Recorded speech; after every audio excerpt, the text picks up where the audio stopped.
I work with clients in the capacity principle to help them tune into the cues that the body and mind naturally send us all the time, to let us know that we're close to, our limit or our energetic capacity.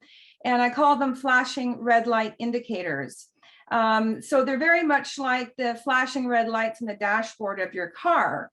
And so the gas light might come on, or the brake light, or the engine light, or the tire light. And the car is telling you before it breaks down that something's out of balance.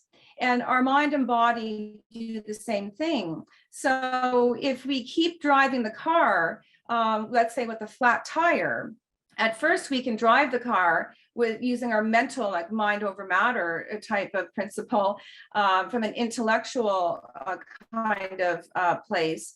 But eventually it's draining mentally and physically. And eventually the car collapses or crashes because everything that starts to break down with one flat tire.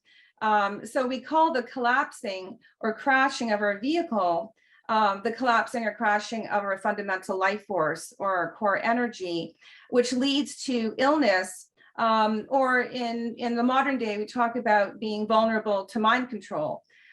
So we want to keep a strong core energy so we can prevent this sort of collapse and burnout and exhaustion, and then continue to live with strong, stable energy. So there are 4 basic questions that I ask clients to consider throughout the day when they're trying to determine if they've reached their limit. And the first question is, what do I say? So our capacity expression. And so there's often an expression we say when we're starting to feel out of balance. So it could be, I can't believe this is happening again, or I can't believe he or she did that. And for the CEO clients and high achieving clients I work with, they often say, I never have enough time, because they're great visionaries and they're always being called to, to do more and live more and be more. And there's always something more on the horizon, that is really a calling to do. But we want to make sure our energy can match that. And we want to balance our energy so we can achieve those things. The other question I ask clients to consider is, what do I feel? So do you feel a physical pain when you know you've reached your limit, or is there a mental emotional response like frustration or even anger that can happen? And for me, I have a sense of feeling resentful, and then I go into frustration. Or for me, I feel my kidneys start to get a little bit tight.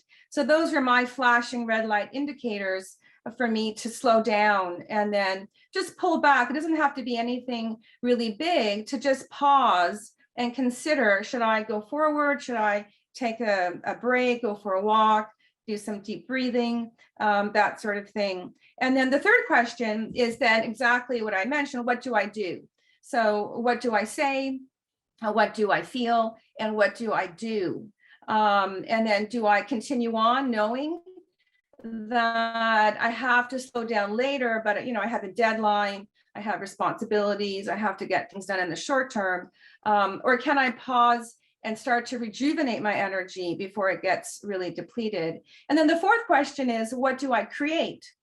So what kind of lifestyle and life do I really want to create? Do I want to have a life of ups and downs, of energy and the real expense of time, energy, and money, and constantly recovering my energy? Or do I want a stable lifestyle where I can easily manifest what I want to do without that pull of depletion?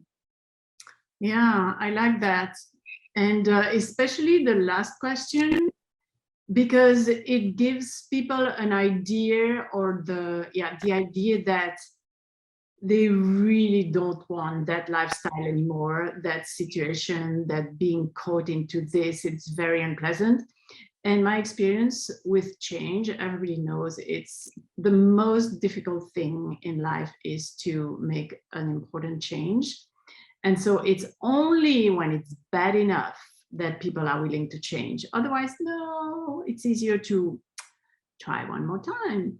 And so unless you make that realization that, you know, this is really not what I want for my life, then nobody's going to make any change. So I think your 4 questions really cover the whole spectrum of awareness, maybe, right? It's being totally aware of what's going on. So thank Well, you. absolutely. And as it's awareness and the whole concept of balance in a very fundamental way, Yeah. in a way that recognizes that we're more than intellectual beings. We're physical, mental, emotional, spiritual. Yes. So a more holistic model.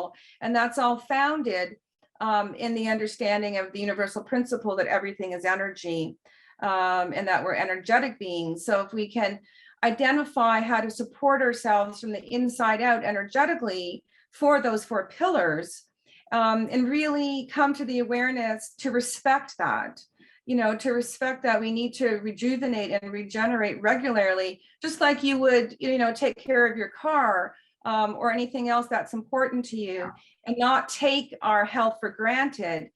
And then we can stay healthy and release the old model of crash and burn, you know, because we don't need to do that anymore, as we evolve, right, through this paradigm shift.